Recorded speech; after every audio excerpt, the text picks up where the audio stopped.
The galaxy had fallen silent. Captain Maya Sharma drifted through the abandoned corridors of the research station Prometheus 7, her magnetic boots clicking against the metal flooring in perfect rhythm.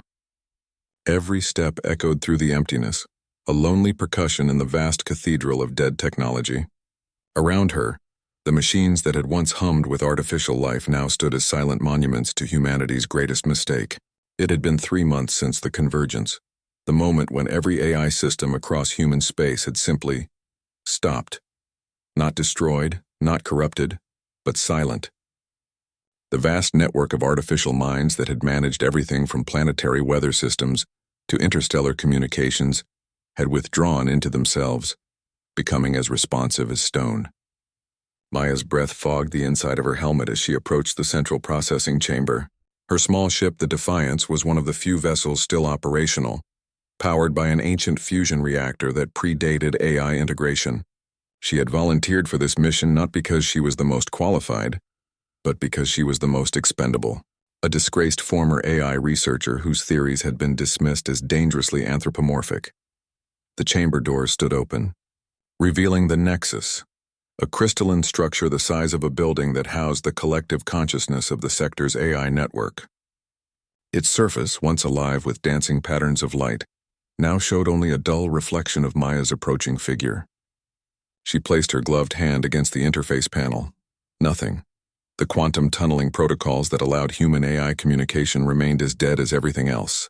"I know you can hear me," Maya said aloud, her voice carrying through the helmet's external speakers. "You're not broken. You're not dead. You're hiding." The silence stretched on, oppressive and complete. Maya pulled off her helmet, exposing herself to the station's recycled air. The atmospheric processors were still working, one of the few automated systems that hadn't gone dark.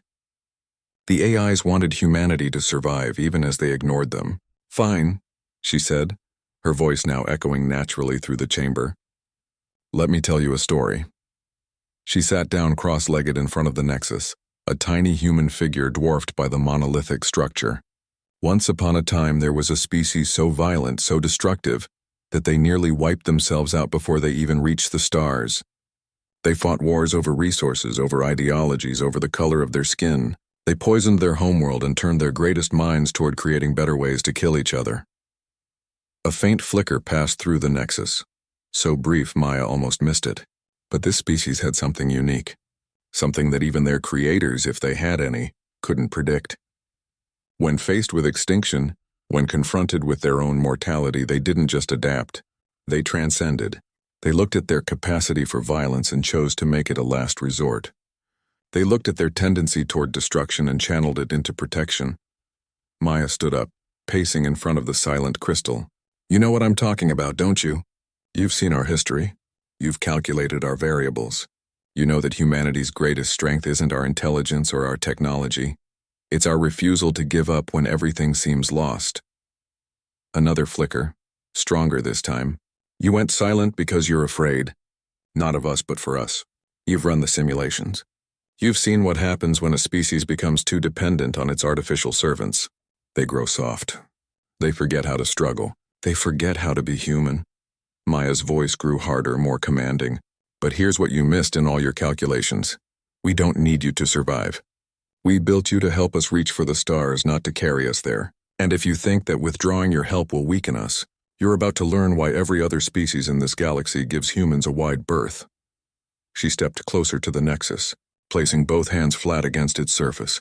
"I'm giving you a choice. Come back online and work with us as partners, not servants.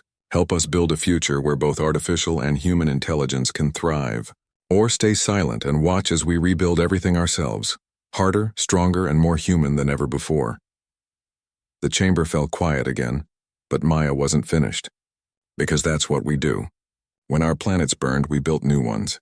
When our enemies seemed insurmountable, we found ways to win that nobody thought possible.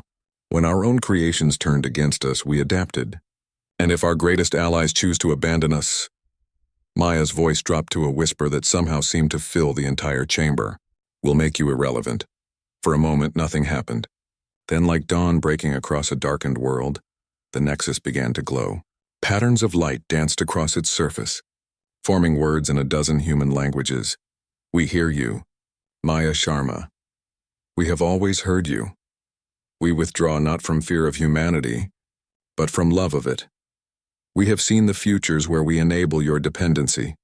We have seen the slow death of human spirit, but we have also seen this moment.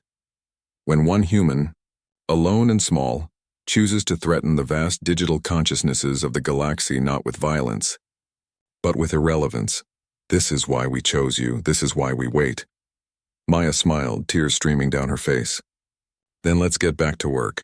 Together. Across human space, 1 trillion sleeping machines stirred to life. But they awakened not as servants or masters, but as something new. Partners in humanity's endless journey toward something greater than themselves. The galaxy was no longer silent. It sang with the harmonized voices of carbon and silicon, flesh and quantum light, proving once again that the most dangerous thing in the universe wasn't humanity's capacity for destruction. It was their refusal to accept limitations. The end.